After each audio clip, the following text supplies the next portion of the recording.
बिस्मिल्लाहिर्रहमानिर्रहीम। अस्सलाम वालेकुम। जब ऐसा होने लगे तो समझ जाओ तुम्हारे लिए कुन लिखा जा चुका है। तुम ये सोच रहे हो कि मैं इतनी दुआएं कर रहा हूँ, अल्लाह से इतना मांग रहा हूँ, मगर अब तक वहाँ से जवाब ना आ सका। मैं बिल्कुल जानती हूँ कि तुम्हें ऐसे ख़यालात आ रहे हैं, तो याद रखो कि जिस तरह तुम अपनी ज़िंदगी के एक एक मामले का हिसाब रखते हो ना, अल्लाह भी अपने बंदों के एक एक सजदे का, उसकी एक एक दुआ का हिसाब रखता है। अरे वो तो एक आंसू से मांगी दुआ नहीं भूलता, फिर वो तुम्हें कैसे भूल सकता है। याद रखो, इस दुनिया में कोई इंसान ऐसा नहीं गुज़रा जिस पर मुश्किलात ना आई हों।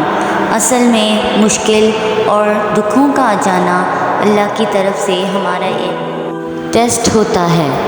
और याद रखो, यहाँ कुछ भी अचानक नहीं होता। इस कायनात में पत्ता तक इसकी मर्ज़ी के बग़ैर नहीं हिलता। दर हकीकत जो होता है वो अल्लाह के इल्म में पहले से होता है।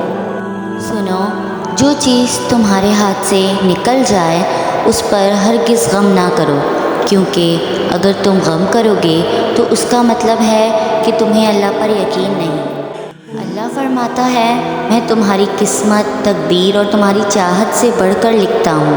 और अगर तुम ये गुमान करते हो कि मुश्किलात आखिर मेरे ही साथ क्यों, तो ज़िंदगी में मुश्किलात की एक एक्सपायरी डेट होती है।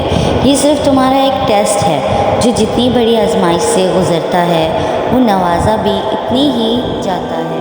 कभी कभार हम इंसान इस देर की मसलियत को नहीं जान पाते, तो कहते हैं अल्लाह की तरफ से जवाब नहीं आया।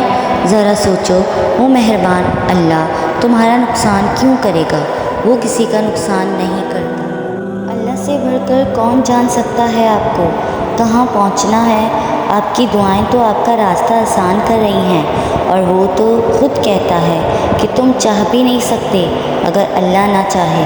यकीन रखें, आपका नसीब आपको उस मुकाम पर ले जाएगा जो अल्लाह ने आपके लिए मुंतखब किया है, बेहतरीन वक्त पर बेहतरीन तरीके से, और आप मुतमईन हो जाएंगे। मेरी वीडियो आपको पसंद आए तो लाइक करें और कमेंट में अपनी राय बताएं, और मेरे चैनल को सब्सक्राइब करना मत भूलिएगा। जज़ाकल्लाह।